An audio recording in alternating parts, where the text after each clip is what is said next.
this going here? Wonderful. Thank you for your patience. So I think everyone should be able to see my screen here. It's loading on my end, being a little slow. Perfect. So screen time, very exciting. I am very much excited about this topic tonight. This is a topic of mine that I really enjoy. I am by no means an expert on this topic. I don't really know if anyone is or can be. This is such a big topic of screen time and how it impacts students and their developing brains. But I'm very excited to be talking about it tonight. A little bit of background about me and how I got interested in this topic. I actually used to be parents of teenagers. And one of the topics that came up a lot with the parents was screens. How do we talk with our teenagers about screens? How do we set boundaries? And so many times I was talking with these parents of 16, 17, 18-year-olds, and they were just like, oh my gosh, we've never had a conversation with our kid about screens. How do we do this? And I couldn't help but think, maybe some of these conversations would have been easier had they started when the kids were a little bit younger. And so I think that is, just something I've always thought about is when we are working with kiddos of this age group, this is the time to have those conversations. So I'm really excited to jump in here. So let's get started with our first slide here. So objectives for tonight, we're going to be trying to understand the risks of excessive screen time, understanding its impacts on early childhood development, learning ways to better balance technology in our own lives and in your child's lives. And then we'll do some reflection on that Screenagers Next Chapter film and any Q&A that we might have about that. I should also say at any point, please feel free to type into the chat box, unmute yourself, do whatever you need to do to ask a question, and I will do my best to answer as we go.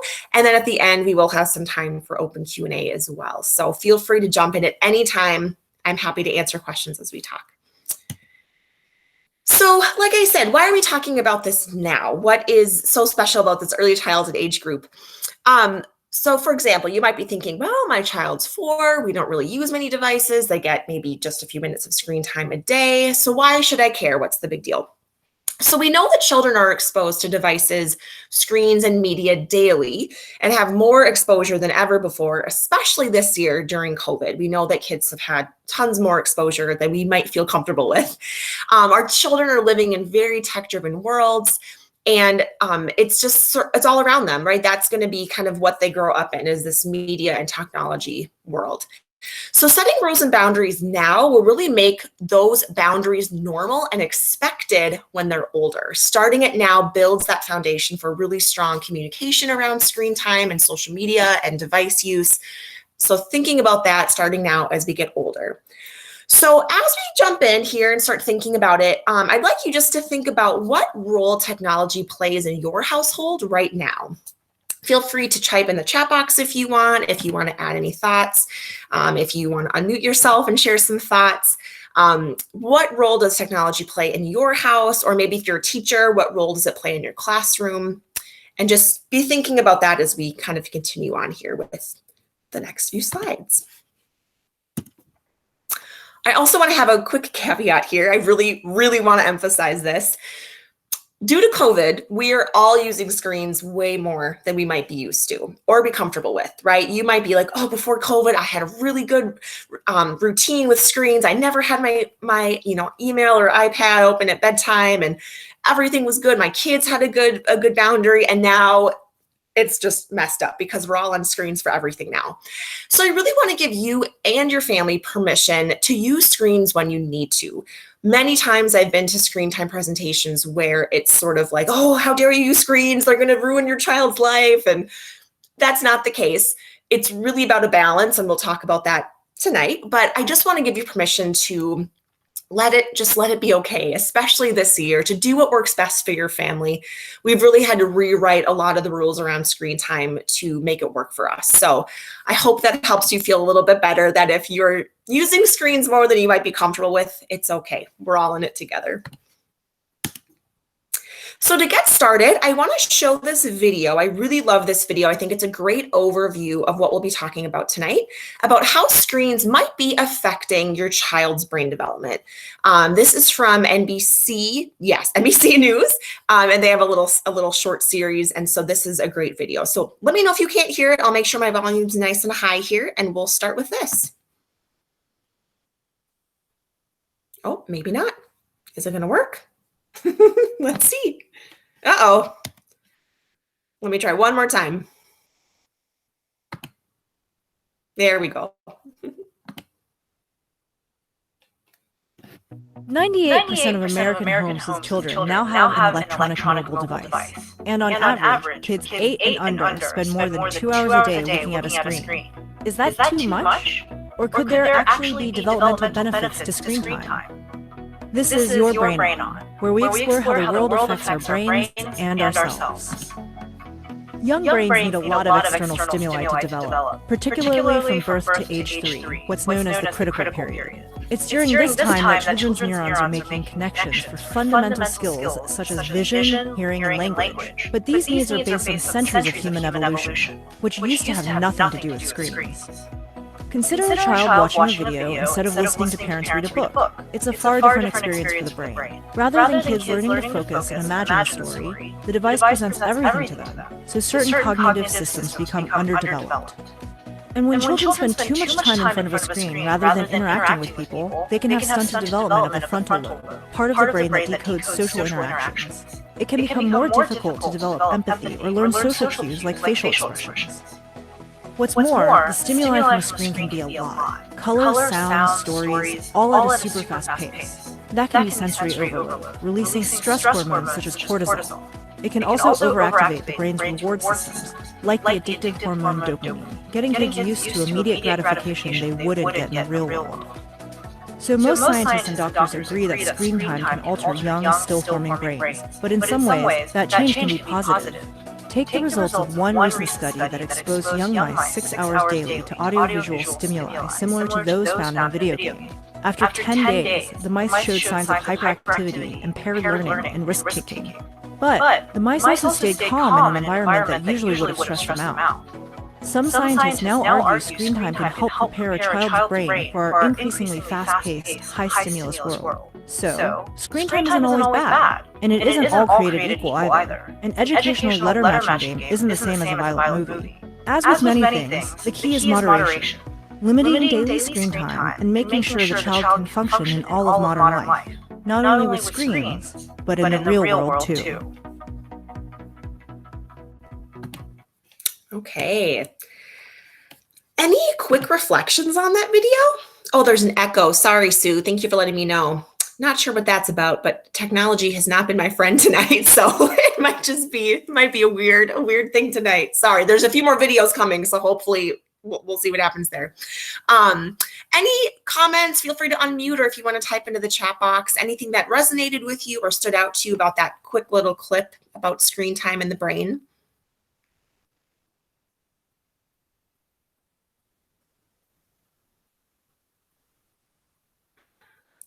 Not seeing anything yet, but that's okay. Keep thinking on it. We'll kind of go through those pieces a little bit more in depth here in just a second. So I want to talk about our brains on screens a little bit more. Devices are designed to grab our attention. If you think about it, when we have a phone, we have our tablet, they are fast moving. We swipe, things change, there's sounds, there's music. It's very attention grabbing. And our brains constantly are seeking information. And when we do that, when we receive information, we get new information, our brains actually reward us. It's like, great, thank you for getting me more information. This is how I grow and learn. I love it. So, and using screens gives our brain that constant input that it desires. And it actually rewards us with a shot of a chemical called dopamine. It's a really powerful chemical that basically makes you feel good, makes you feel happy. And basically saying, this feels good and I should do more of it. So really using screens, it can become kind of addictive. I'm sure you've seen this yourself where you're, on a device and you're like, oh my gosh, 10 minutes just passed. I didn't even realize it. I've been on my phone. So even as adults, it can be really hard for us to ignore our devices because of that addictive dopamine surge that we're getting in our brains. So think about how hard it is for our kids who do not have fully developed brains. They're still developing skills needed to resist the lure of these devices like self-regulation and impulse control. And we'll go into that a little bit more in depth in just a moment as well. I just want to point out, someone in the chat here says from the video that the example of books encouraging imagination versus a video is a good example. And we'll talk more about that too in a moment, but that idea of creative thinking and how screens can sometimes help with that and sometimes can be can do a disservice to that creative thinking as well. So thank you. That's, yeah, I love that example too. I think it's a really interesting video.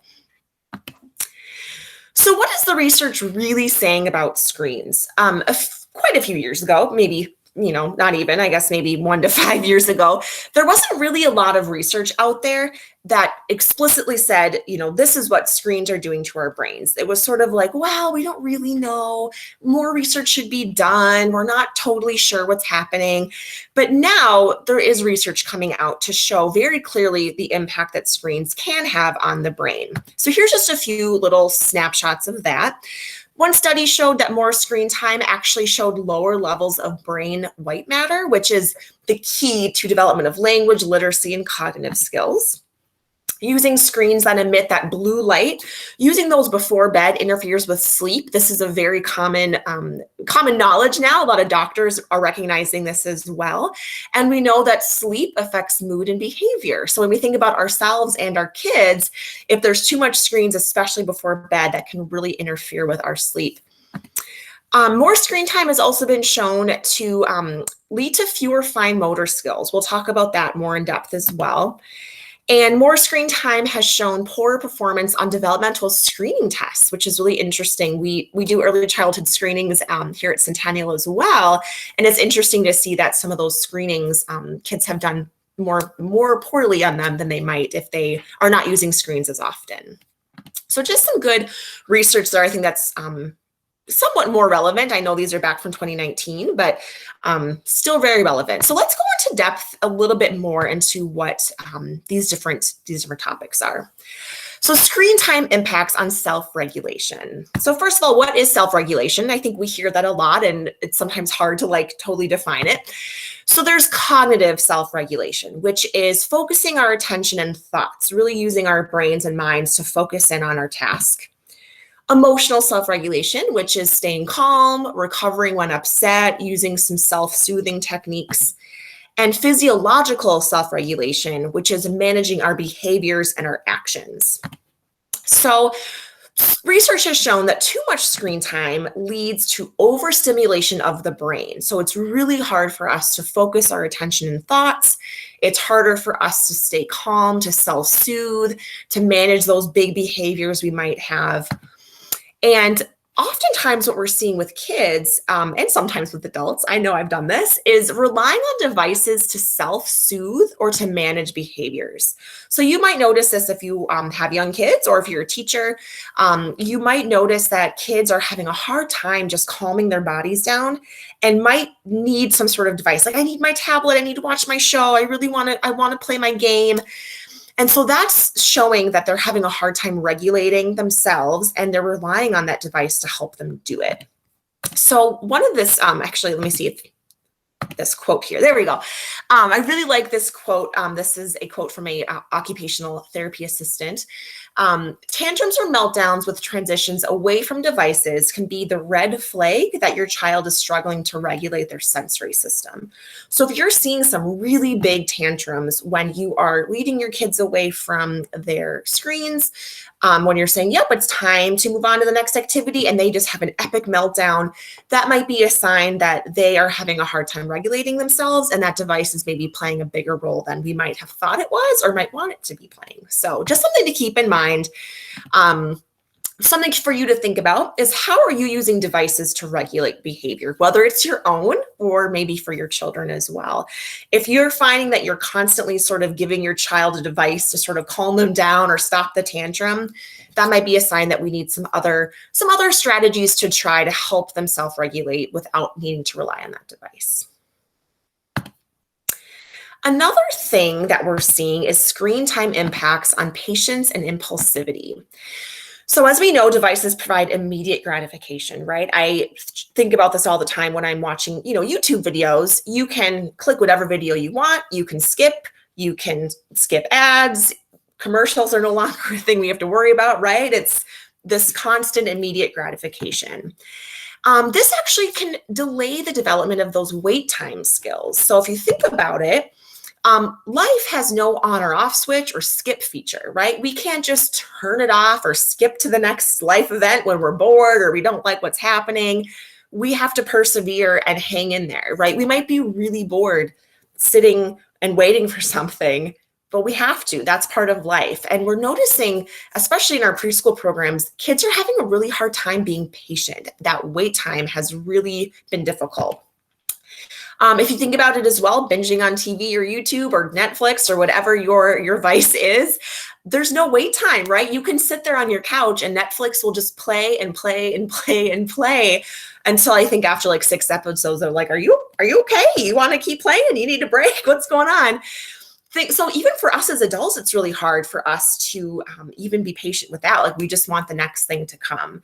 So we'll talk in a minute about how to practice those wait time skills, but that is definitely something we're seeing with students is impacts on that. We're also seeing impacts on play and creativity, just like that video mentioned with reading a book versus having the screen or device read it for you. We're definitely seeing some impacts on this. So screens really limit the extent of imaginative play where children have to create the scenario. There's definitely some great educational apps out there that get this creative thinking going, but oftentimes kids are sitting, they're listening to a story, they're playing a game, and everything's laid out for them. They don't have to be very creative in terms of coming up with a scenario or coming up with, for example, being in a preschool classroom and being in the dramatic play center and saying, how am I going to use these materials to create a scenario? Okay, you're going to be the mom, I'll be the dad, you'll be the baby, I'll cook dinner, and just using that creative thinking and creative play, that just is sort of laid out for them when they're using an app or watching something on a screen. So just something to think about there. We've also noticed in preschool that there's a lot of kids who struggle with knowing how to play. Oftentimes we'll see a child kind of standing around with the block center or maybe at dramatic play, and they're like, I don't quite know how to use these materials. Like, what am I supposed to do here? So that's another thing to be mindful of is that screens can sometimes limit that creative thinking of how do I use these materials to actually play and have fun. This is another quote here from a great Psychology Today article about screen time on the brain, that tablets are the ultimate shortcut tools. So like the example of a mother reading a story to a child, screens give everything all at once, right? The mother's voice, they hear the mother's voice, they have to process the voice. There's that social connection because they know the person reading them the story. They trust that person. There's a connection. They can visualize the pictures. They have to really think about a storyline and all of that. With the device, they can skip ahead. They can go back. There's no connection there potentially to whoever's reading the story. So the device really does the thinking for them. And as a result, those brain muscles can really remain weak.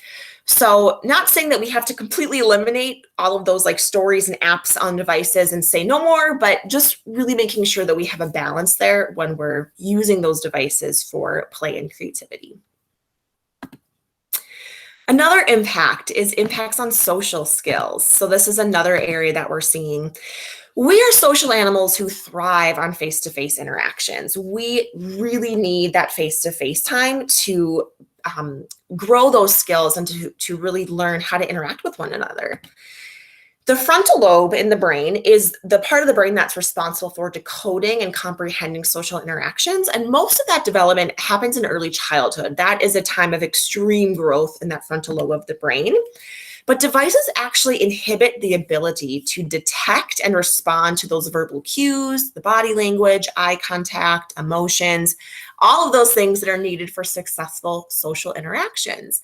So if you think about it, this is more for the teenage age, but when we have kids who are texting on their phone, right? They're texting, you don't get any tone of voice through those text messages. There's no body language you can pick up on. There's no eye contact. And as a result, that kind of translates into when you do have those face-to-face interactions, it can be very awkward. Like, I don't know where to look. I don't know how to read body language. When I worked with parents of teenagers, I did notice that some older students were having a hard time with those social skills. So really making sure we're aware of that when our kids are young and helping them build those social skills as they get older will very much benefit them in the years to come. So wanted to throw that out there about social skills. And then screen time impacts on fine and gross motor skills. This is a really interesting one that I don't think we always think about. I know when I started doing some more research, I was like, oh yeah, that's a really interesting point. So first of all, we know that screen time is fairly inactive. So overall, there's not as much big, gross physical movement, right? That's kind of a given. However, when we think about it as well, swiping with one finger on a tablet or using it to type in an app or whatever, that is just one finger and it's not engaging the whole body or the five senses at all. An example I sometimes use in our parent education classes is, let's say you have a picture of an orange and a real orange, and you look at the picture and you have to describe it. So you're looking at this picture and you're thinking, okay, well, it's orange, it's round, it looks like it's maybe textured. Okay, cool. When you have a real orange, you can say, wow, I can smell it. I can feel that it's really bumpy, but it's also kind of smooth. I can maybe taste it. I can smell it. It's heavy. I can feel the weight of it. It's a totally different experience. And so it's really about engaging the whole body and the whole five senses. We're also seeing in preschool and into kindergarten, I actually had a conversation with a kindergarten teacher about this recently, that when we're using too many screens, we're not engaging our hand muscles. And that is very important for things like using a pencil, scissors, all of those things that we need to be successful once we get into kindergarten and beyond. So that's why we love things like Play-Doh, and we love like building with blocks and practicing cutting in school, because that is what strengthens those hand muscles so we can hold a pencil and cut through 6 layers of construction paper once we get to kindergarten, and really strengthening those hand muscles. So something I hadn't really thought about is how screens can really impact that development when we're just using our fingertips or just one hand. Just really interesting stuff. Another interesting thing here, I also did some research on this. This is some research out of Canada. Part of the problem is also that toddlers' brains are not developed enough to apply things that they see on screens to their real life. So for example, if a child is playing an app game where they're building with blocks, right? They're swiping, they're building a tower. In this research they did, they then put that child in front of real blocks, and the child didn't know how to build the same structures. It wasn't like, oh, I built it in this 2D game on my computer, now I can build it in real life. There wasn't a connection there. They weren't able to apply those skills, which is really interesting because we oftentimes think about those educational apps as being super helpful. Like, oh, that's great. Definitely a better choice than maybe just mindless, violent video games or whatever. But when it's comparing to kind of that real life experience of learning, that hands-on learning, kids they're not able to apply what they've learned in the real life. So I thought that was really interesting, as well as just some additional information about how our skills are developed. And then I added this slide in recently after watching the Screenagers film. So screen time impacts on mental health. The documentary talked about how half of the mental health problems that we see in kids start mid-adolescence, but we're seeing anxiety even in preschool age students. So what we're seeing, and you might see this in your own children, if you're a teacher, you might see this in the kids you work with, but we're seeing some general worry about, not just things like, oh, I'm worried about the monsters under my bed, but kind of a ruminating, constant worry, like bringing it up at all times. Like, teacher, I have a question. I have a monster under my bed and it scares me. And that comes like every single day in circle time. They talk about this monster, that worry, that ruminating on those experiences. We've also seen some social anxiety where kids are like, well, that kid's being mean to me. They don't want to play with me, and just being very anxious and afraid of those social interactions. You might also see things like stomach aches and headaches a lot. That can be a sign that kids have some anxiety. And avoidance, if kids are avoiding certain things, certain experiences, certain activities, that could also be a sign that they're really anxious about that. So we're definitely seeing these things as early as preschool, which is a little concerning. It's, we don't want any of our kids having to deal with these mental health issues, but definitely having it start early is a reality. The research in the documentary also showed that kids who are already feeling low are more impacted by the negative impacts of screens. So again, something we might not be too worried about at this age. I don't think your 3 and 4-year-olds are on Facebook or Snapchat or anything like that, where they're getting this kind of social media impact. But thinking about how our brains work and how that really develops as they get older, it's important for us to understand this impact that screens can have. I also wanted to point out that the documentary mentioned that social media can lead to kids making really harmful comparisons, right? Like, oh, she's prettier than me. Oh, he's so much cooler than me. He has better clothes than I do. Research shows that by age 3, kids are making more general comparisons, like, oh, I have brown hair, she has blonde hair, or, I'm taller and she's shorter. But by age 5, they already are starting to make more serious comparisons. So things like, she's prettier than I am, or he has more toys than I do. His vacation was more fun than my vacation, things like that. And that's really concerning as well, that kids even at that young age are able to compare and say, I'm different than my peers, and I don't like that. So it's really up to us to help our kids through that. And we'll talk more about that in a minute. And then another point from the documentary is that time away from screens can be really stressful for people who are high users. So again, thinking about what we can do now and helping our kids as they get older, finding a balance with screens now will help them as they get older find their own balance. So when they do have time away from screens, they're not as stressed out by it. If they're really high users when they're young, it's likely that trend will continue. So when they're away from those screens in middle school and high school, it'll be a stressful experience for them. So just something to think about as we're working with our little ones right now.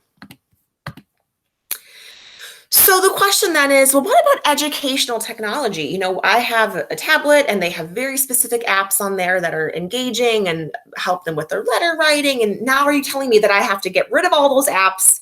No, I'm not saying that.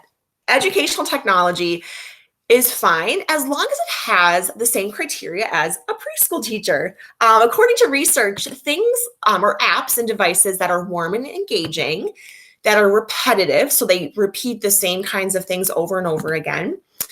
Apps and games that pause to give a chance to respond and to ask questions and to respond. And no violence or aggression, that's kind of a given, especially at this age. Those 4 things are basically describing a preschool teacher, I would hope. And according to the research, these things are beneficial for children if they're using an educational app or game. As long as there's these things involved, it is beneficial. However, under 24 months, there is little research to suggest that children actually learn from these educational technology games and instead learn best from live face-to-face interactions. So it's really about thinking about those pros and cons when using educational technology. If you have a 4-year-old that really wants some screen time, finding an educational app where they can read and practice their letters and writing and all of that, that's great. That's a great choice over something like maybe a violent game or a game that really doesn't have any skills attached to it. But under 24 months, maybe it's just watching a video or doing a Zoom call or a FaceTime chat with a family member, something like that, because they aren't really going to learn anything from those apps, but doesn't necessarily mean that they're a bad thing. It's just what they're getting out of it isn't maybe what we would expect. So any questions at this point? I haven't seen anything come up in the chat. I know that was a lot of information all at once. So please feel free to ask questions, type in the chat box, pipe up. I'll give it a minute here to see if anyone has any questions or any comments about that first part of the presentation there.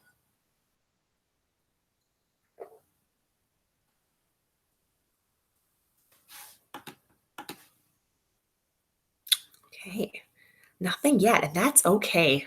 I hope I didn't bombard you with lots of information.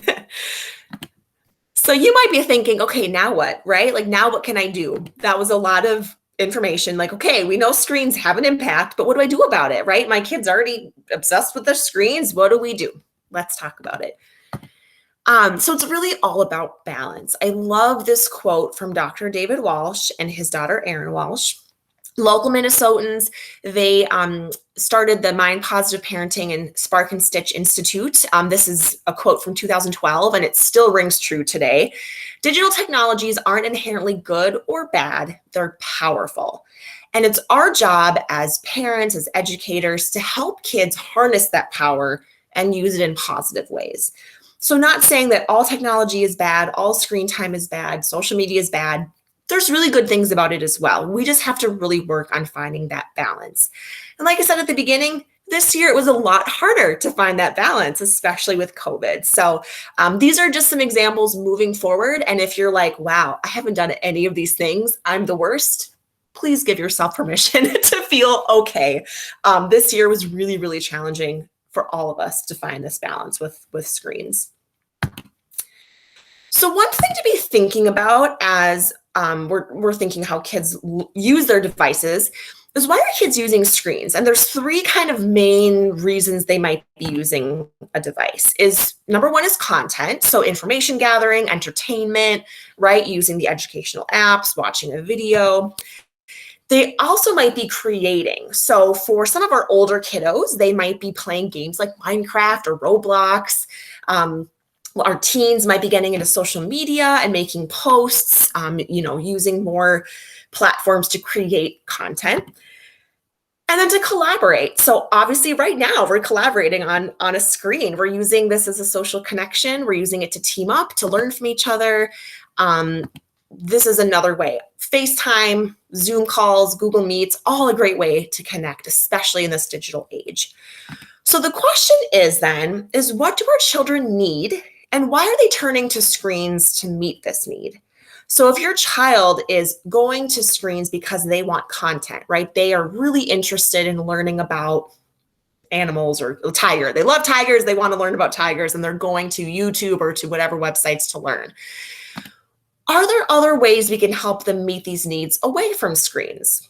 For example, are we providing them books about those animals they want to learn about? Can they take a community ed summer class about animals? Can they do a hands-on craft where they're making something like a tiger-shaped, whatever they want to make? Are there other opportunities for them to explore those needs away from screens? So I really love these questions as a way for us to frame our thinking about, what is my child getting out of this experience? And are there other ways that they can meet that need? And finding that balance between that. So I really loved that example. I know nothing about Minecraft. I think this image is something for Minecraft. So we'll talk more to you in a minute about how can we help kids explore those interests offline as well. So I do want to throw out here the American Academy of Pediatrics recommendations for screen time. This actually changed pretty recently. They were really strict for a while about absolutely no screens under age 2, and now they've adapted it a little bit. So younger than 18 months, use of screen media other than video chatting should be discouraged. So basically saying, if you have an infant and you're video chatting with grandma and grandpa, that's fine. Anything else is discouraged. Again, probably because under 24 months, they're not really getting much out of that educational app or game anyway. 18 to 24 months, choosing high quality programming and apps to use together with children. That's the key word, together. And we'll talk about that in just a second as well. And then older than 2 years, recommended no more than 1 hour per day of screen time. And when you are using the screens, use them together, co-view and co-play with your child, and enjoy non-screen activities together to engage the body and mind. So again, finding that balance of, when you are on screens, make sure it's interactive. And when you have the time to be away from screens, enjoy that time and do things together as well. So let's go to, our next slide here. So I love these videos. We're going to watch some more. Hopefully the echo is better. We'll see how it goes. So the first recommendation is enjoying screen time together. So I have two videos here that are very different. We'll play the first one, and as you're watching it, think about what you're seeing and how this child is interacting with that device. What are they learning? What are they experiencing? And how might it be engaging their brain? So we'll start with this one, and I'll see how it goes.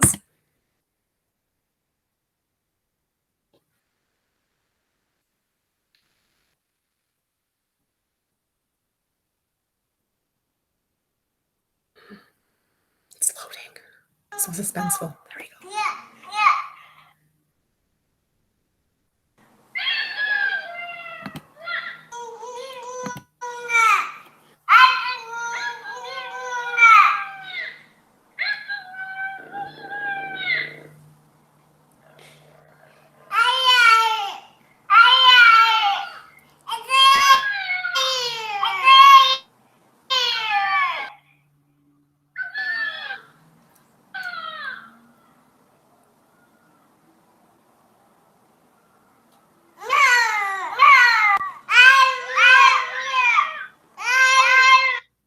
Okay, we'll pause it here. Oh, maybe not. There we go. So I like that video, but I want you to compare that video to this next video. This next video I'm obsessed with. I could watch it every day. It makes me smile every single time I see it, and you'll see why. I love this. I love this duo. Get them a talk show. They're great. Let's watch this one.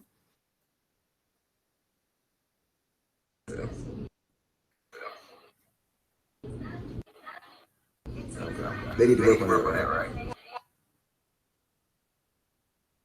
Oh no, it's a little late. Yes. Okay. I'm going to pause it here for a second to see if loading it might help. It's slow today. Let me see here. Let's try it again. Did you understand it? Did you understand it though? No. No.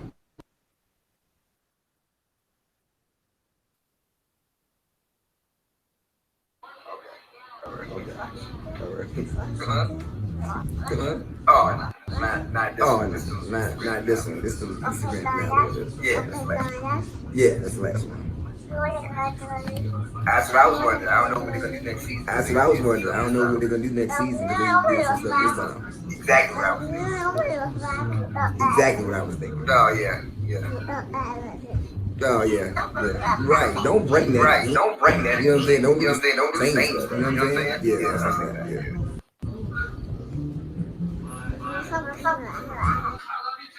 Yeah. Like go somewhere else. Like go somewhere else. Yeah. Don't bring here. You know what I'm saying? Yeah. Yeah.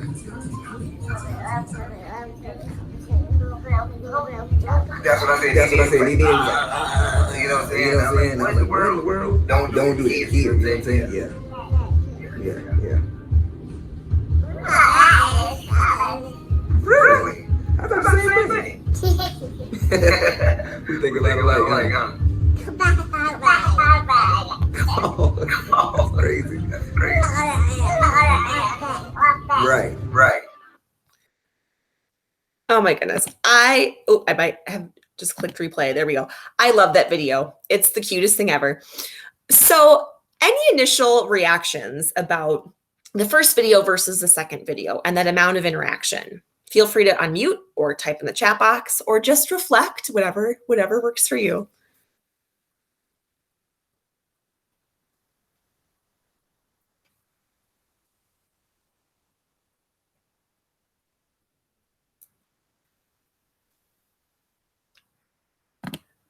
A few things that I noticed right away is the first video is basically it's an app that the child is using, and it's an interactive app, right? So that the cat kind of responds to the child, which is interesting and fun for the child. But when you think about how it compares to the second interaction, right? The dad and the little boy talking, they're still watching screens. It looks like they're watching a TV show together.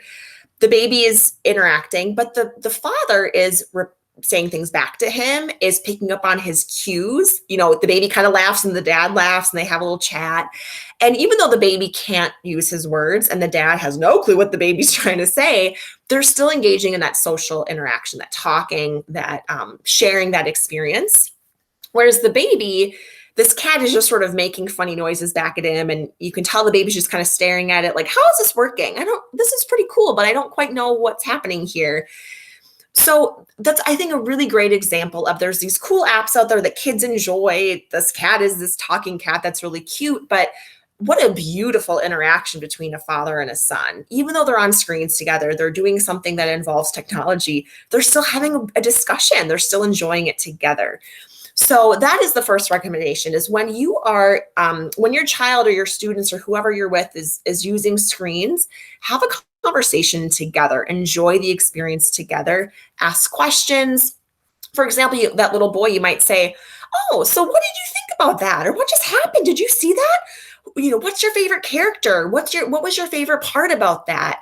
If they're playing a game, be like, can you show me what you just did? Tell me more about how you built that cool thing in Minecraft. Or, wow, tell me about these characters. I want to know more. And just engaging in that conversation. And again, making that the expectation now. Hopefully, as they get older, when you come in and go, can you show me how Snapchat works? Or whatever the new app is in 10 years, 20 years. Can you show me how that works? Or like, hey, can I just see like what you're doing on there? I just really want to know more about like how this works and what you're doing online. Hopefully your kids will be like, yeah, sure, because they're used to it. That has been the expectation from the beginning, that you will enjoy these things together. I'd like to share an example as well. Growing up, my sister, I have an older sister, we would always play these Nancy Drew computer games. They're still around if you like Nancy Drew. They're really cool games. They're basically like mystery games. You click around and solve puzzles and talk to people and solve these mysteries. And I remember getting our first one when I was in like 8th grade. And we loved it. We would sit there together at the one computer, the little box, tiny computer we had growing up, and we would play these games for hours. And my parents to this day are like, you girls could be fighting one minute and the next minute be sitting, talking together, collaborating, sharing the mouse, saying, oh, try this, try that. They're like, it was beautiful. It was amazing. You guys were on this thing working together. And I remember telling a teacher about that once, be like, oh yeah, my sister and I, we spend our quality time playing these computer games together. And the teacher was like, that's not quality time because you're on a computer. That doesn't count. And I was like, I'm kind of offended by that because we do so much collaboration. We're talking, we're problem solving together. It's some conflict management because, I want a turn clicking around and then she wants a turn. So it was a really cool way for us to work together, but to still have fun using a screen and a device. So it's doable. And if you see your kids having those moments where they're on like the tablet together, building things on Minecraft, and it's like this beautiful moment, let it happen and encourage that conversation, encourage that problem solving together, because that's really the beauty of technology, is that it's a tool that can help us build those skills as well. So hopefully that gave you some encouragement that, it's okay to use screens and to play those games from time to time. And again, Nancy Drew games, highly recommend. So the next slide here is setting boundaries around device use. This is a really important one. I would highly recommend take some time tonight, after the presentation tonight, over the weekend, to think about what are the rules that you want now while your kids are still young, and how can those grow and adapt as they get older? So really focusing around your family's values. For example, you might really value meal times. You say, this is really important to us as a family. We know when we're together at meals, we talk, we have good conversation. So how does device use fit in with that value? So for you, it might say, well, we know that mealtime is a valued part of our day. So we're going to make a rule that there's no screens during meal times, no TV, no tablets, no cell phones. We put everything aside and we focus on the conversation. That might be a rule that works really well for you. Thinking about what you value and how you want to instill those values across all of your family members and setting those boundaries that work for you. And what works for one family and what's important to one family might not be the same for another family. I oftentimes hear from families like, I wish there was just a magic solution when it came to screens. Like, tell me what to do and tell me what rules to set and I'll do it.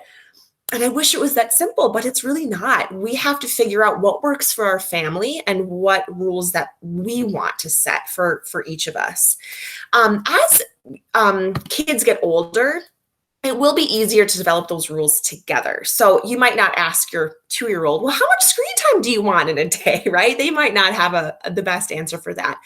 But you could say, okay, you get 20 minutes of screen time in the morning, right after breakfast before we go to school. What do you want to do with that time? Giving them a choice in how they spend that time, developing that rule together. And then as they get older, helping them understand the why behind that rule and that boundary. Research has consistently shown, no matter what the rule is, that if kids are involved in making that rule and they understand why it's a rule, they'll be more inclined to follow that boundary. They'll still push back on it. They'll still kind of, test the boundaries a little bit, but they are more willing to comply. So again, as age appropriate, try to develop those rules together and to talk about when you want to use devices. Let's see here, a few other examples. How much time is okay, when it's okay to use them, with whom, who do we spend our time with online. You might decide if there's screen-free times of the day or the week. I highly recommend no screens at bedtime for sure. Meal times, again, it's up to you. Admittedly, I haven't been very good about that myself lately. I've been watching a lot of YouTube while we eat dinner. So some examples there. And then expanding the rules as kids get older. So when they're like 2 and 3, they might not understand internet safety or, the dangerous part of the internet. But as they get older, that's definitely something you'll want to talk about, is how are we making safe decisions online, and how can we be a good digital citizen? What does it look like to be kind to others when we're interacting online? So these rules will change and adapt as you get older with your kids. But again, just including them in that conversation is really important. I also encourage you to think about how much value you're placing on devices as rewards and punishments. This is a really tricky one. Some kids will only respond to a rule if their iPad gets taken away, if you cut down their screen time, if you turn off the Wi-Fi, and that's okay. But just think about how much value you as the parent are placing on it. If there's no other punishment that will kind of get them to follow the rules, you might want to look into that a little bit and try some other things than always turning to that device as the first thing that you're going to take away in that situation. But this is tricky because kids really value that time online and value those devices. So it can be a really powerful reward or punishment for behavior. I also want to point out Common Sense Media is a great website. If you have any questions about anything media related, that is the place to go. One of the things I love about it is if you are wanting to watch a movie, buy a game, buy an app, you can look it up on Common Sense Media, and they actually they rate the different games and apps and movies and tell you if it's appropriate for children, what age group it's appropriate for, things to watch out for. And then they have discussion questions, things you can talk about with your child as you're using those devices together. They also have family media agreements, which is basically like a screen time contract. So you can look it up and then use it to fill in the blanks of making your own rules and boundaries around device use. So it's a really good place to start if you're not really sure how to start those conversations. Definitely recommend going to Common Sense Media if you haven't already explored it. Really great website. Number 3, the third thing to be doing here is model appropriate use. This is also much easier said than done. Make sure to follow your own family rules. I don't know if any of you had the chance to see the first Screenagers movie. The one that we hosted this past week was the sequel. The first Screenagers movie, there is a part that just made me laugh every single time. There's a girl who looks about maybe 8 or 9, and her mom's with her. It looks like they're maybe in New York. It's like a busy street. There's cars passing by, and the filmmaker asked the little girl, like, what do you wish your parents knew about screen time or something like that? And she goes, well, I wish my mom would get off her phone some more often, because sometimes I'm trying to talk to her and she's on her phone, and it pans to the mom. And I'm pretty sure the mom's like on her phone as this conversation's happening. And she's just like, oh yeah, I should be off my phone more often. So our kids notice when we're on our phones a lot. And we lead busy lives, right? If you're like me, you might have email on your phone, and you might have to check your email sometimes in the evening when you're with your family, or you might get text messages about stuff going on in family or at work. And we might have to be connected in those ways, but our kids do notice that. So it's really important for us, when we set those boundaries, to follow them as much as we can. If your rule at home is no devices at meal times, do your best to put the phone away, unless maybe it's, a really big emergency. But if you're like, you know what, I can wait 30 minutes before checking my email again for work. Like, I can take this time to be with my family. Really important to follow those rules as much as we can. Another thing to do is show your children how you spend time away from screens, whether it's reading, family time, going outside, enjoying time with friends, and showing them that you need a break sometimes. It always seems kind of silly when we have little ones at home, but even verbalizing it and saying, wow, I've been on my computer a lot today. You know what? I'm going to put my phone away and I'm going to go outside and take a walk. Do you want to come with me? Or, oh man, my eyes are getting so tired. I've been checking too many emails. I need a break. I'm going to go bake some cookies, or whatever it is that you like to do. I'm going to go bake some bread, or I'm going to go knit for a few minutes, whatever your kind of escape is. Even verbalizing that and telling kids, like, I'm going to go do this because I need to take a break. That again helps them instill that message that it's okay to take a break from screens, and you can do it, and it can still be enjoyable and fun, and the activity can still be really, really nice. So just something to think about is how are you telling your kids and showing your kids how you spend time away from screens? Setting your own screen time limits. I have a few examples here of some things you can try. If you're like me, I have a really hard time finding this balance. If you have an iPhone, there's something called Night Shift on your phone that actually changes the blue light that we talked about at the beginning. The blue light actually shifts to like a yellow light that isn't so harmful to our brains and our sleep patterns. So if you're like me and you read before bed on your phone, or you're checking last minute emails, or whatever you do, you might want to consider turning on that night shift feature, and it'll actually eliminate some of that blue light. You can also get updates on your phone now that tell you, hey, you've spent 3 hours on screens this week, or whatever the amount is. It'll give you a little alert that tells you how much screen time you've been using. And you can also set limits on certain apps. So I tried this for a while. I just kind of needed to try something else. It didn't work for me, but for some people it might work, where you can actually say, after I spend 3 hours on Facebook, whether it's per day or per week or whatever, it'll automatically turn off the app and you can't access it again. So that might be something good for you to practice those limits yourself if you're having a really hard time doing that.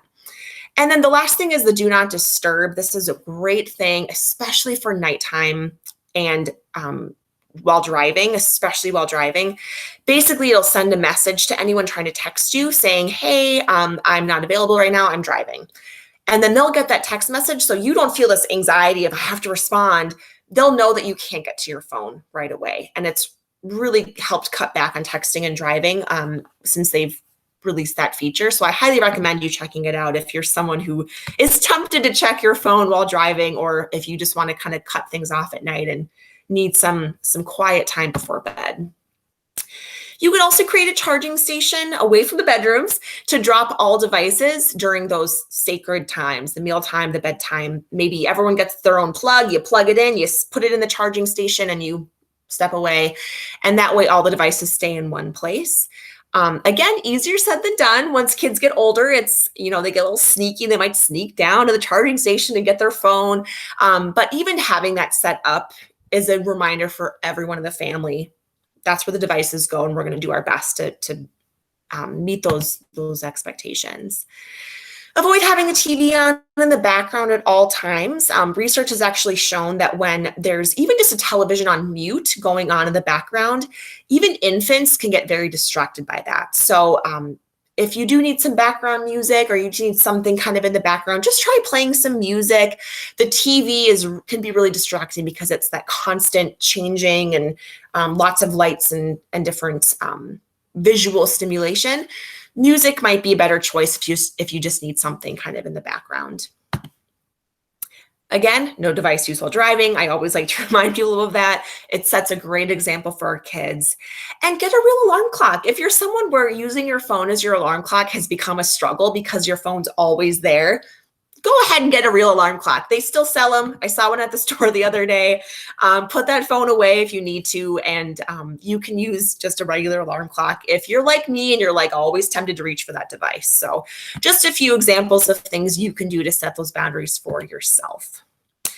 And then finally, showing how devices and media can be used in positive and educational ways. Because as we know, the internet is full of wonderful, amazing things that really excite kids and engage their learning.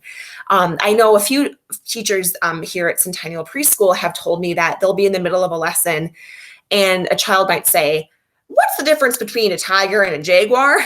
And everyone's like, "I don't know." So then they pull up, YouTube, or they pull up a website and they look it up, and the kids are just fascinated, right? They want to learn everything and they're super interested and they say, "Click that, let's go there." Over COVID, you may have found that a lot of places are doing like virtual field trips now. So if your child is really interested in, animals, or if they want to, like dinosaurs, I think there's some museums that have like a virtual archaeology dig that you can explore with real pictures and real videos. There's some really cool things out there on the internet. And so showing our kids that it can be used as a really cool educational tool and in a really positive way, that can help them again find that balance between understanding that screens and the internet is a tool that we can use to serve us and our needs, but it's all about that balance. So definitely encourage exploring what you can online. Helping children practice self-regulation skills. This is huge. So ask yourself, is my child too dependent on devices to entertain or to calm themselves? And if the answer is yes, here are some things to try. If you're worried about that patience and wait time, I recommend trying things like using a timer. You can go on like Amazon, even if you just Google sand timers or a visual timer. There's different options there. We use these all the time in preschool and in our early childhood classes, and they are amazing. A lot of kids just need a visual. That really helps them learn and to stick to those boundaries. So that can be part of your conversation with your child, is saying, okay, you have 20 minutes on your iPad. What would you like to do? Okay, you're going to play your game for 20 minutes. Let's set the timer. Bring over the timer, have them help you set 20 minutes, and then they can visually see when that clock is going down. And that helps you say, well, it's not my fault the 20 minutes are up. The timer's up. Now we're all done. So it's just another way for them to visually see what's happening. And the sand timers work really well too, because it's a very tactile, very fun visual for them.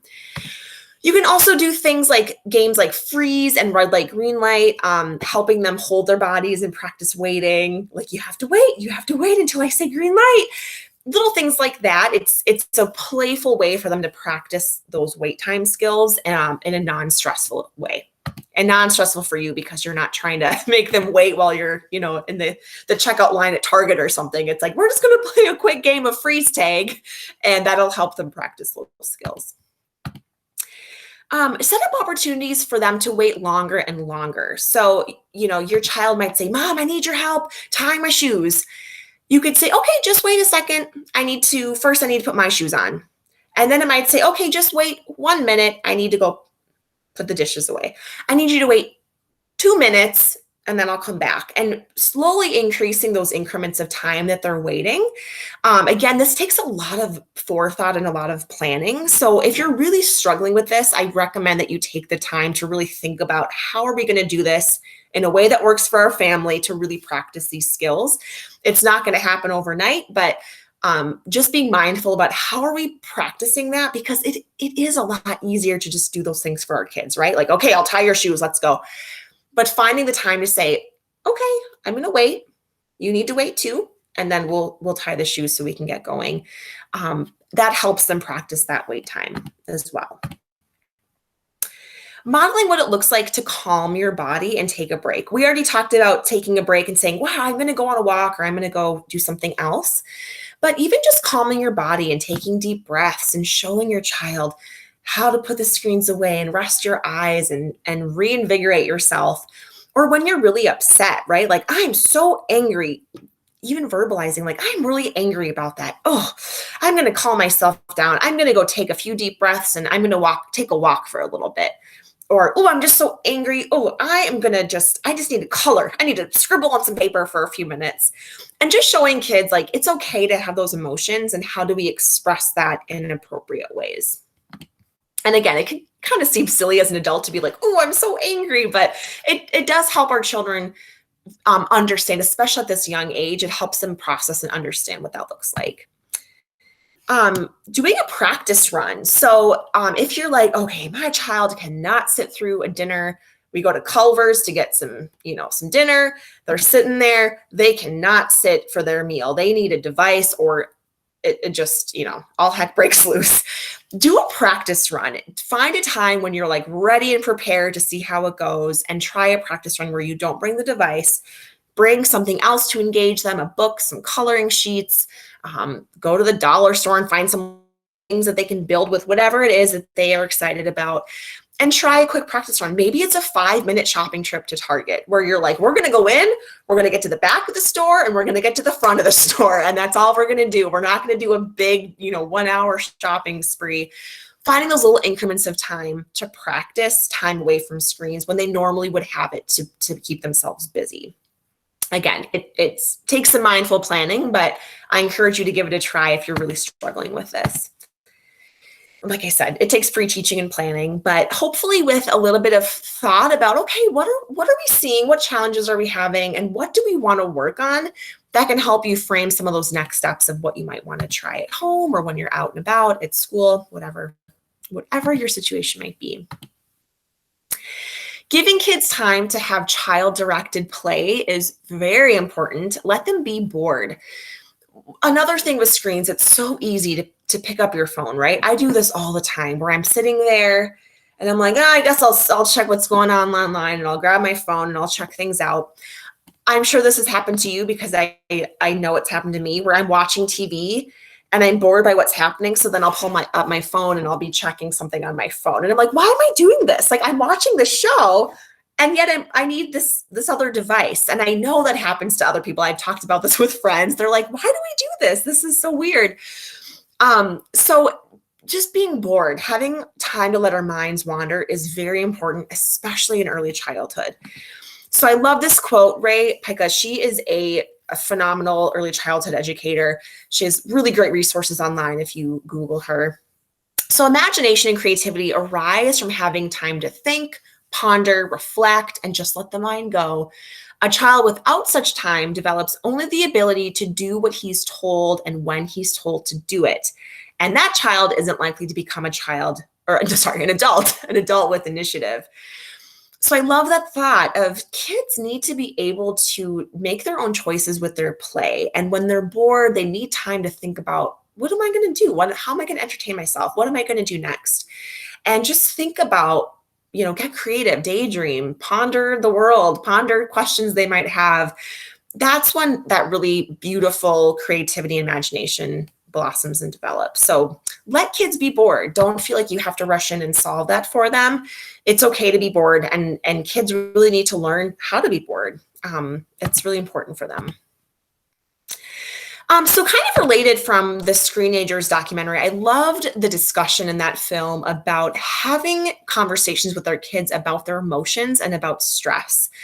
For those of you that saw the film, there's a scene that just breaks my heart every time, where one of the boys in the film is talking about how he can't even go to his own mom to talk about his anxiety and depression and his feelings. And he just breaks down and is crying. And he's like, I just can't even talk to my mom about it. And we as parents, as educators, we really need to make a space for our kids to feel comfortable opening up with us and with other trusted adults to talk about those big things going on in their lives. So it's really important that we normalize and identifying and talking about emotions. So I should also say it's really important too with like some gender issues going on there, right? It's very common for boys to be told, "Oh, just suck it up, be a man, don't cry, you're fine." Whereas girls, it's totally normal to cry, and we think that they may be overly sensitive because they cry a lot. There's this huge disconnect there. And so, especially with little boys, but little girls too, we want to make it okay to be sad. It's okay to be angry. It's okay to be frustrated. What's not okay is acting out and having inappropriate behavior, but it's okay to feel those emotions. So it might be an example of, wow, I can tell that you're really frustrated by that. You want to talk about it? Or saying, oh, wow, you seem really excited about that new toy. I'm so glad that you love it. You seem really excited. And just helping them identify those emotions and talking about what that means. And modeling what it looks like to experience stress and dealing with it in healthy ways. We touched on this a little bit, but as adults, it's really part of our job as well, is to show our kids how to deal with stress and what we do to de-stress in healthy ways.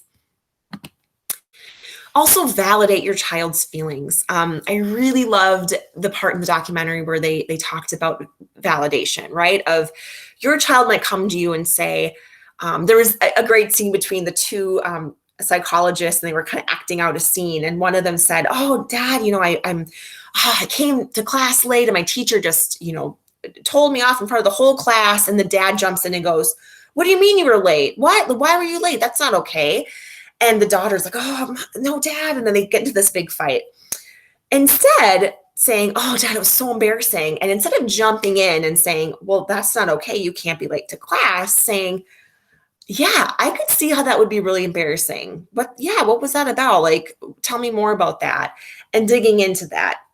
And then once you kind of lay that groundwork, then you can say, "Well, yeah, what can we do next time then? Like, I think right? Like maybe you don't be late, but let's talk about how that made you feel and help them reflect on that experience." So same thing with our little ones, right? You might think, okay, he's throwing a tantrum because I gave him the blue cup instead of the red cup. And now he wants the red cup and he's throwing a fit. What's the deal? Validating their feelings and saying, "Wow, I can tell you're really upset that you didn't get the red cup. Oh, that is a bummer, but we're going to use the blue cup today.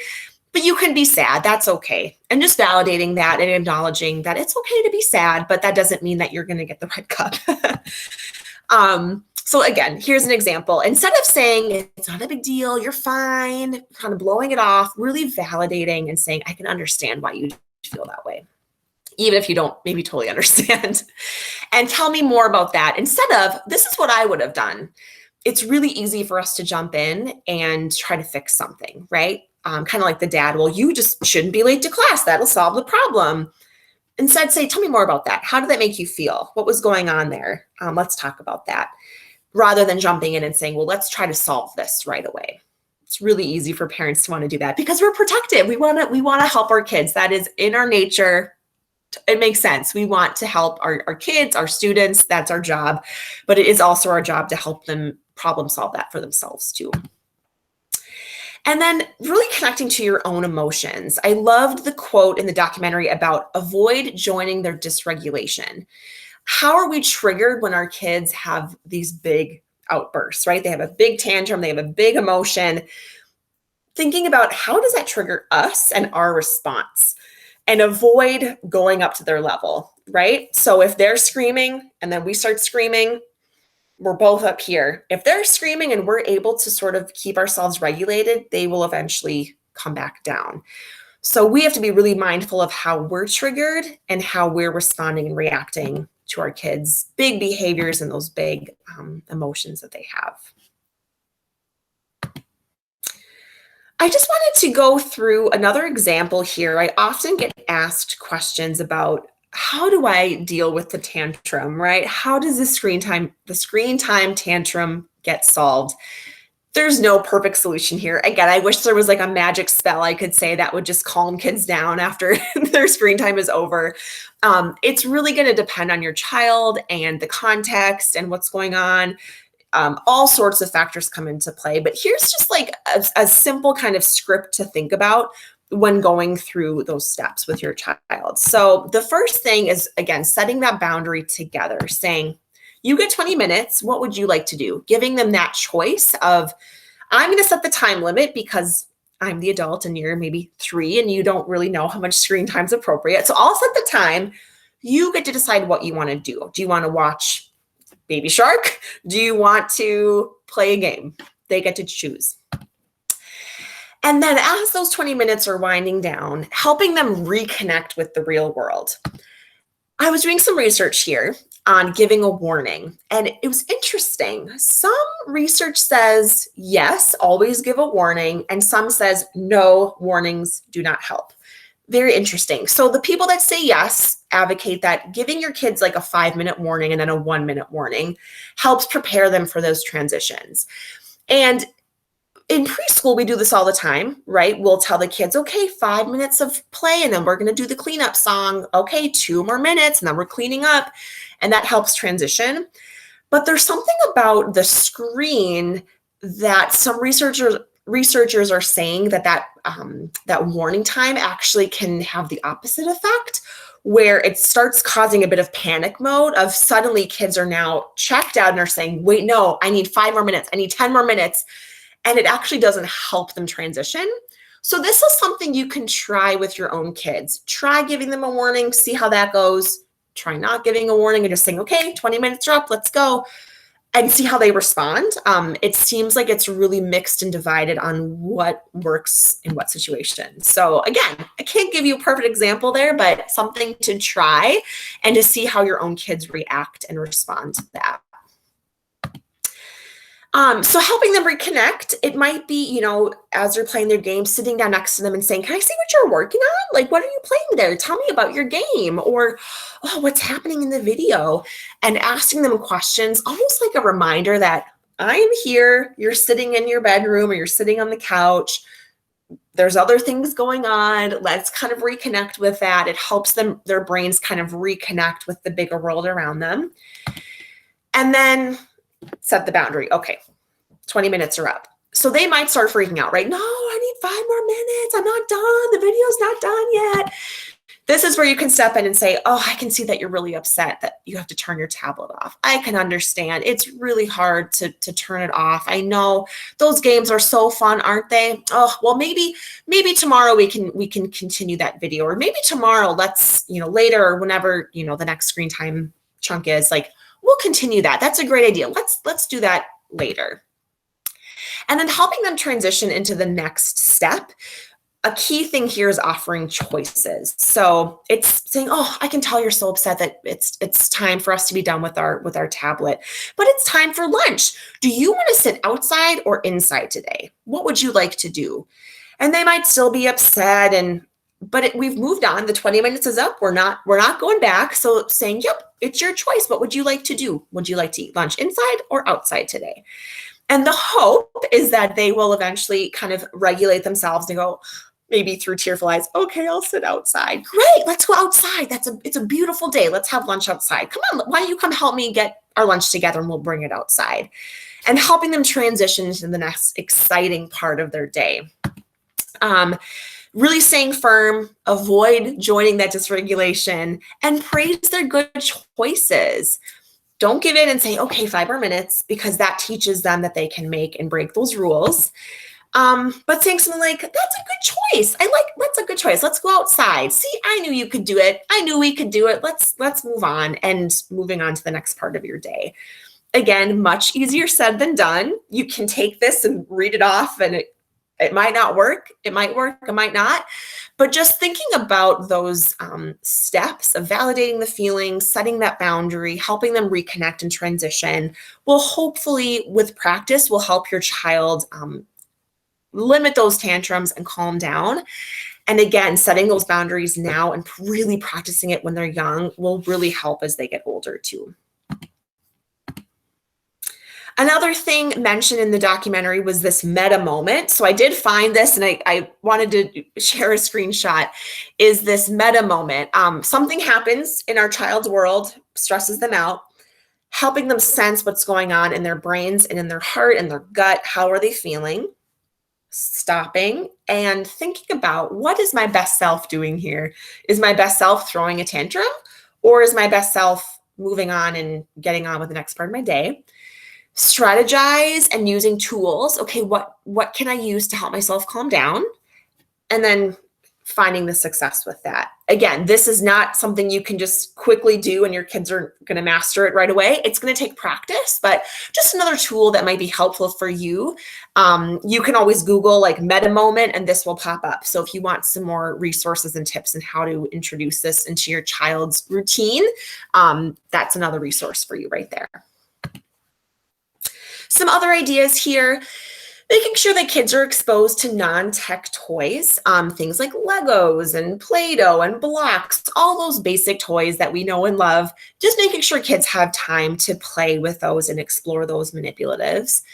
Finding other ways to connect with interests offline. So I mentioned earlier, you might have a 4-year-old who loves Minecraft and only wants to build in Minecraft. Looking for things like, hey, maybe the library is offering a class on Minecraft that they can go in and build some things and read some books. Speaking of the library, can you go check out some books about Minecraft? Or are there cool other building books that you can get for them? Are there any camps that they can do, any other like hands-on toys that they can play with that connect them with that interest, but offline? It's kind of like Lego. They now have all these Lego video games that you can play that are super fun. So that's a really cool connection, right? You can play Legos online, but you can still build and play with Legos in person too. Thinking of screens as a tool that we can teach our kids to use appropriately. So again, it's really a tool. That's all it is, right? It's a communication tool. It's an education tool.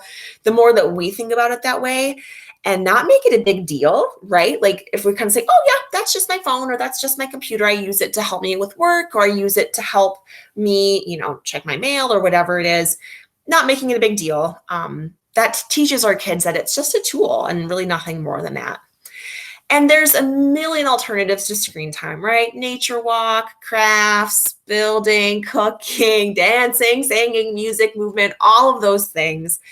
You find what you like to do in your family and make time for that. As long as you make time for those opportunities together, away from screens, you're doing it right, right? Finding those things that your family really loves to do together. And that's what's really important. So one more little reminder here that it's our job as parents to raise capable, confident kids who can manage stress and not pave the way for them so they have no barriers or stressors in life. Some stress is okay. This was a really big message from that Screenagers documentary. And I really love this message. I think it relates well to screens because we are finding that it's harder and harder for kids to find that balance with screens.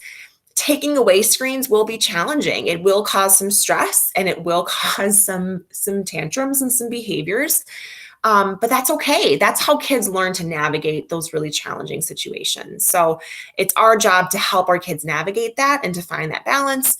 So later in life, they know how to handle it when we're not there to help pave the way for them. I also want to do a little plug, plug, get it? Plug for Screen Free Week. It's actually this week. I did not plan it that way. Didn't know it was this week. So this is perfect timing. Screen Free Week is basically a week celebrating time away from screens. So if you are looking at taking a screen-free commitment, feel free to go to their website and get some resources. Maybe you can make it a challenge for the next few days to be screen-free with your family, or maybe this is something to plan for next year. It's usually like mid-May that they do screen-free week. So maybe this is something you can plan for next year and kind of keep that on your radar as something to do with your family. Another note, if your child's already struggling, if you're like, oh my goodness, I don't know where to start, I'm overwhelmed by this, start with determining what you would like to see change and then figuring out what rules and limits will help you get there. Start small. It's not going to change overnight. But if you suspect that more intervention might be needed, if you're worried about any, social emotional concerns, or if your child's having really, really big behaviors that you're having a really hard time understanding or navigating, Definitely connect with Help Me Grow Minnesota. That's a great local resource for support on different developmental milestones. And you can also contact your district's early childhood department. Working at Centennial's early childhood department, we definitely connect with families who just have concerns about development, behavior, just not really knowing what the next step is. Also, an early childhood screening might be a good option if your child is 3 or 4 or 5. A screening is also a good way to sort of check where they're at with their development and to make sure that everything is in line and that they're meeting those developmental milestones as they grow. And we do hope that there will be some future opportunities for more engagement on this topic. I could talk about this for like 6 hours. So thank you for hanging in there with me. This is a really important topic, and it's always changing and adapting, and new social media, new apps, new devices, there's always going to be new things with technology. So we really do need time to explore that together. And some other resources here, again, Common Sense Media, love it. Spark and Stitch Institute with Dr. David Walsh. If you go there, they have some really interesting blog posts for kids of all ages about screens and social media. 0 to 3 has really great information about those developmental milestones, just like Minnesota Help Me Grow as well. So those are just a few places to start if you are looking for some additional resources on that. I also want to say, if you didn't have an opportunity to watch the Screenagers documentary with us this week, it's okay. If you go to their website, screenagersmovie.com, I believe, I don't think it's .org.com, or just if you just Google Screenagers Movie, they have screenings all over the country, and some of them are online and some of them are free. And so if you really want to watch the first one because you missed it or you didn't see tonight's movie, if you go to their website and click on watch, there is a list of other upcoming screenings that you can likely join. They're kind of all over the state and all over the country. So if you don't mind joining a group with parents down in Texas or whatever it might be, that could be a great way to watch those films as well. And we are hoping to show it again in the future. We know that this is a pretty popular one that we like to offer families. So I apologize. We are have 2 minutes left for questions. I was keeping an eye on the chat, didn't see anything pop through. But does anyone have any last minute reflections, questions, thoughts, reflections from Screenagers? Any other questions for me? I'm happy to stay on a little bit after 8 o'clock as well if there's some additional questions. But thank you again for letting me talk at you for a while about this topic. This is a big one. So any questions or reflections?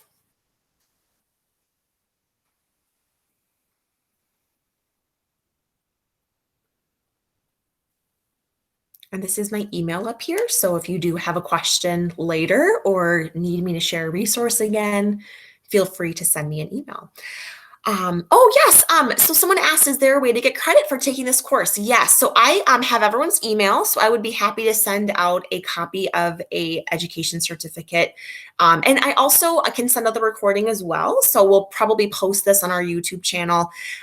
So I will definitely send that out to everyone. Probably tomorrow, I'll be able to get to that. So I can send that out to everyone along with the recording as well. So yeah. And like I said, the Screenagers films, you can usually find a free screening online. So that would be another great way to get some additional support and resources. So anything else? Thank you so much for joining me. Again, I feel like I talked at you very much, but like I said, I could talk about this for like 6 hours. It's one of my favorite things to learn about and to research. And it's going to be a constant source of just new information in our lives. And so I will keep learning myself. We'll keep learning together. But thank you very much for joining me. I know it was a beautiful evening out. We're finally getting into spring. So thank you for taking the time to join me tonight. But otherwise, I'll stay on. Oh, looks like we might have one question. Oh, I just wanted to say thank you so much for doing this. This platform works really well. I thought the video was really informational. And thank you so much for the passion that you bring to early childhood. I really appreciate it. Thank you. That's very kind. And I will say this is our last of the parent speaker series, and we had such great feedback that we're hoping to do it again next year. So we'll definitely reach out to families and share that information. I agree. I think we always love doing things in person, but the online format has worked really well for this, because then you can be at home, you can kind of do your thing, you can listen in, and you don't have to take the time to like drive in and park and all of that. So I think we'll definitely recreate this for next year and try to get some other topics. So Cool. Thank you. Thank you for joining us. Well, on that wonderful note, thank you. I'll let you guys go. Hopefully you can go home. And if you're like me, I'm going to probably go watch some Netflix. So find that balance when we can, right? Some self-care, find that balance. So have a good evening, and thank you very much for joining us.